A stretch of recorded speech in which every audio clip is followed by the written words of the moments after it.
Today was a beautiful, sunny, summery Sunday, and I found a new library that I hadn't visited before, so I violated my own rule of not getting any books out of the library so that I could get the book that I really want to read right now, which is The Outsider by Stephen King. And I've been watching the series that's just come out on TV, so I've watched 3 episodes so far, but I always like to read the book before I watch a movie or TV series that's based on the book.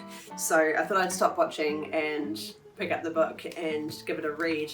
I'm a long time Stephen King fan since I was really young, probably since I was about 13, I would say. This book was written in 2018, so it's one of his more recent novels, and hopefully I will enjoy it like I have so many of his others.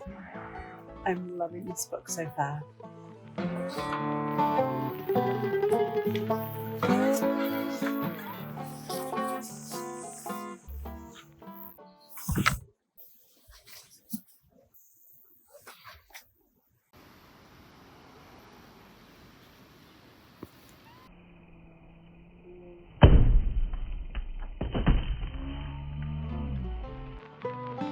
I've read a lot of Stephen King novels over the years, and according to the list on his website of novels he's written, I've read about half of them. So I've never read any of the Dark Tower series. I also haven't read any of the books that were under his pen name Richard Bachman.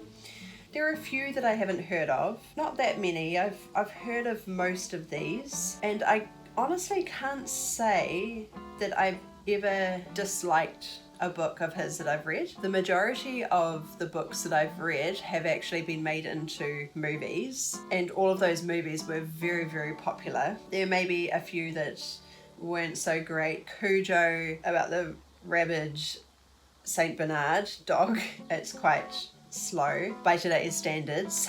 Carrie, The Shining, The Stand, Christine, It, they're all fantastic. The old versions and the new versions, so Carrie and It, have been remade. Misery is fantastic. I've got a few books here. I still have my copy of The Stand. This list here is only movies, not short stories. So this is Apt Pupil. It's a collection of novellas, 4 stories. It was written in 1982, and it features Rita Hayworth and Shawshank Redemption, which, as you can imagine, Shawshank Redemption was based on that novella. Apt Pupil, there was also a film based on that novella, which had a few famous people in it, and I really enjoyed that one too. The Body, which the film Stand By Me was based on, that had Jerry O'Connell and River Phoenix, another excellent movie. 1408, it's a collection of short stories. There are 14 dark tales. The book itself is called Everything's Eventual, and there is a short story called 1408, which had a film based on it. And I seem to recall that the story was far better than the film. I'm one of those people, I'm one of those book snobs who always says that the book is always better. I can't help myself. I say it every time. I can hardly think of any movie or TV series that I've watched where it was better than the book. Sometimes if I've watched it first, then I might have a greater appreciation for the on-screen version. Ones like Harry Potter, I think that the movies are a fantastic adaptation of the books, but there is just something about books you can't get across, no matter how well produced the film version is, or the effects and the actors, all of that put together, no matter what the cinematic experience is like, in terms of storytelling, in my opinion, you can't do better than a book. There's something about getting into people's psyche in a way, especially with Stephen King. The way that he explores the human psyche and the way that he develops characters and really gets inside people's heads it cannot be translated in film. And I think that about pretty much every book that he's written that has been adapted into movies, even though some of the movies have been done really well. There are some very dark themes in Stephen King novels. Well, all of his novels have very dark themes. That is the genre of horror. But there are some that can be very hard to translate on screen without just being gratuitous violence and abuse. There's something about reading a book where it's just storytelling, but as soon as you depict those characters with actual human beings, actors, and present in such a way that you're showing these themes. And I'm talking about child abuse and domestic violence and some very, very difficult subjects. For some reason, I'm able to handle all of those things in a book setting because it is, to me, just storytelling rather than gratuitous violence and abuse. But sometimes it can be really hard to watch in a movie. For example, ones like It. There are some things that happen in the book that I don't think could ever be expressed in a movie. And I guess that's just the difference in the medium. That storytelling in book form, in the written word, is such a different experience to live action film. And I think that's also why Stephen King is so good at really getting to the heart, the grit of human psyche, exploring the darkness of the human mind. And that's something that just cannot be expressed in a visual format. That's the way I see it anyway. But as well as the kind of blockbusters, I also really enjoyed some of the lesser known books. Some of them did have movies made of them. I read Needful Things recently, and that is an excellent look into human desire, needful things, the need to have things. It was written in 1991, but I feel like it actually explores FOMO, fear of missing out, and lust, and giving into desires, that need for having things, for possessing things. It's kind of like be careful what you wish for, and the lessons were learned in the darkest way imaginable. Of course, there was a film made of that one too. The other sort of lesser known ones that I really liked were Dolores Claiborne. Again, there was a movie made of it with Kathy Bates. Bag of Bones, Insomnia, Rose Madder, I loved that one.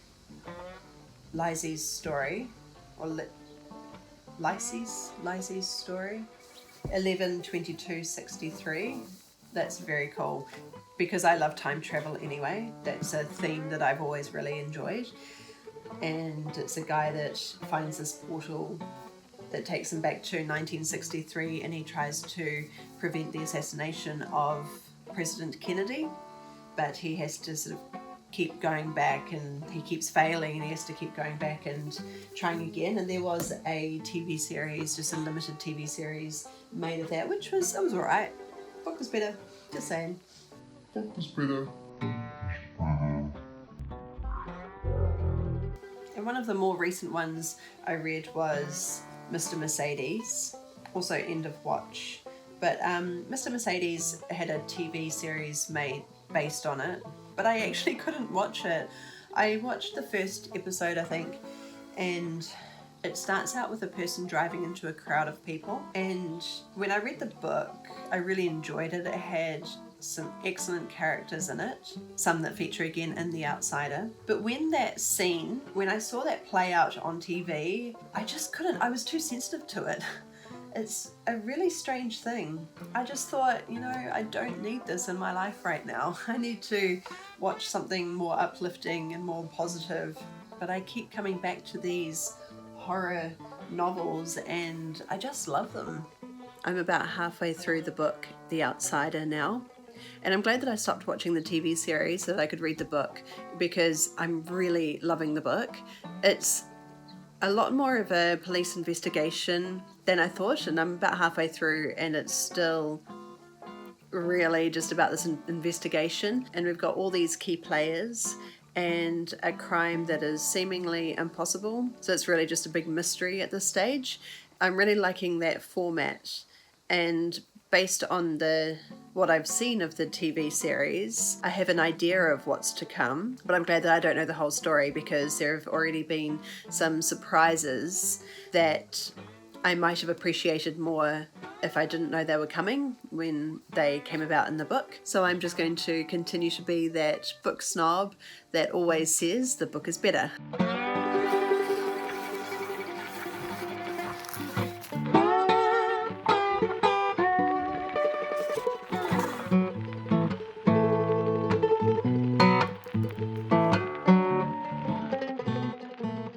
I finished reading the book The Outsider last night, and I did really enjoy it. It was actually quite an easy read, but what I particularly liked about it is that it had, for my taste, just the right amount of the supernatural. I tend to enjoy more of the character development and the interactions between the characters and that kind of human aspect of his writing. I was thinking about what I notice in so many of his books, when there is this element of the supernatural, or even just an element of something that is kind of unexplained or inexplicable that we don't generally as humans understand, even if it is just the element of evil. In certain books where there is that element of fantasy or supernatural, the way that it tends to be set up is that the reader suspends disbelief. For example, in 11/22/63, the character finds a portal where he can time travel back to 1963.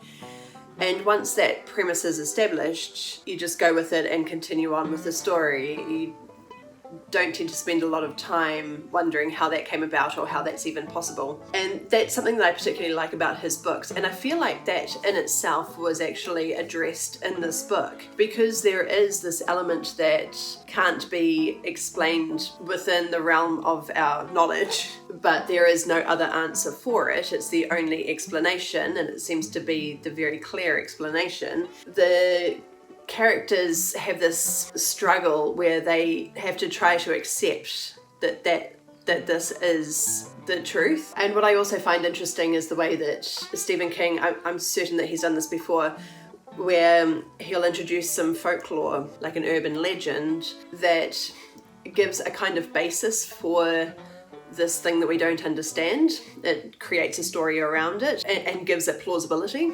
It seems that most of this book is based on the police investigation about this crime, this young boy that was murdered at the start of the book.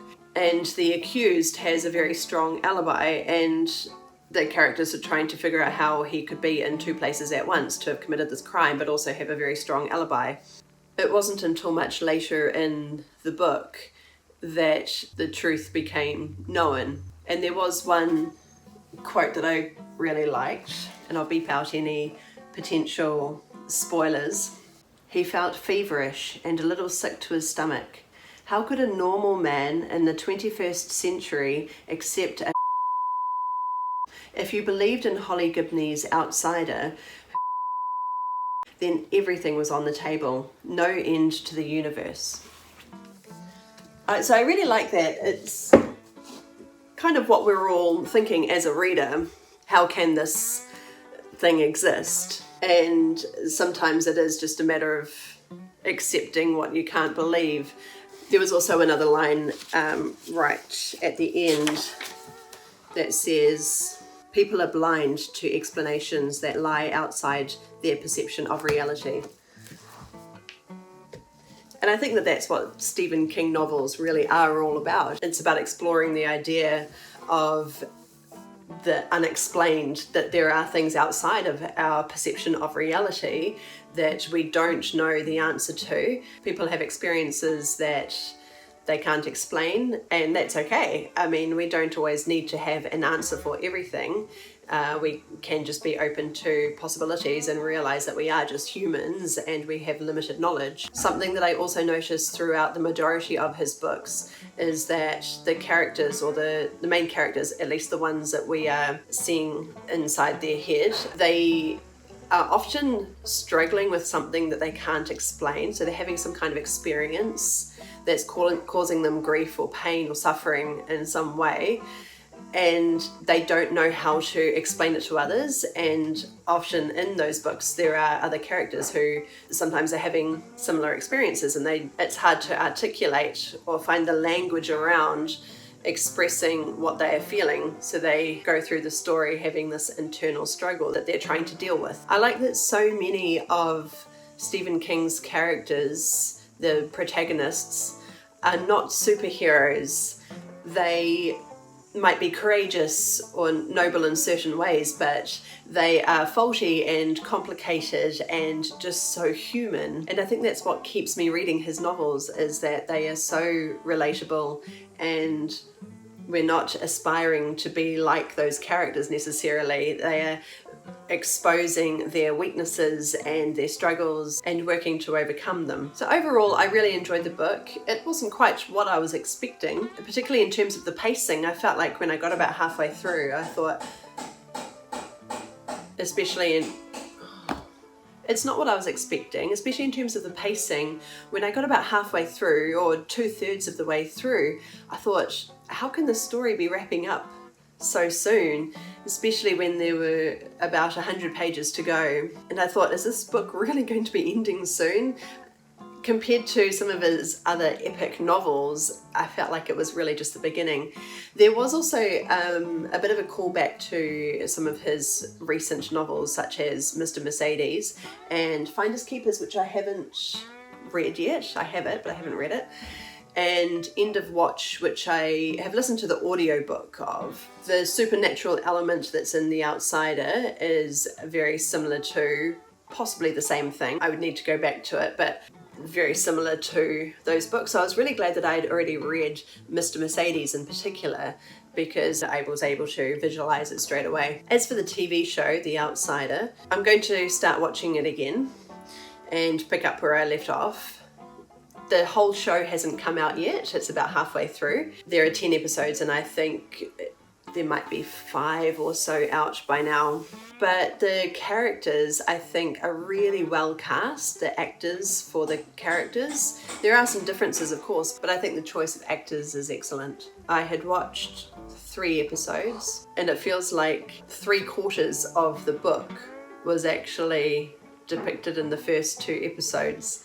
So I'll be really interested to see how it develops. Obviously, being a different format, the story needs to be reconfigured to make it work on screen. So I'll be interested to see how that develops. Now, I would love to know your favorite Stephen King novel or novels. I find it really hard to just choose one. I'd also like to know your favorite movie or movies that are based on Stephen King novels. And let me know your thoughts on The Outsider, the book, and the TV show. I would love to hear what you think.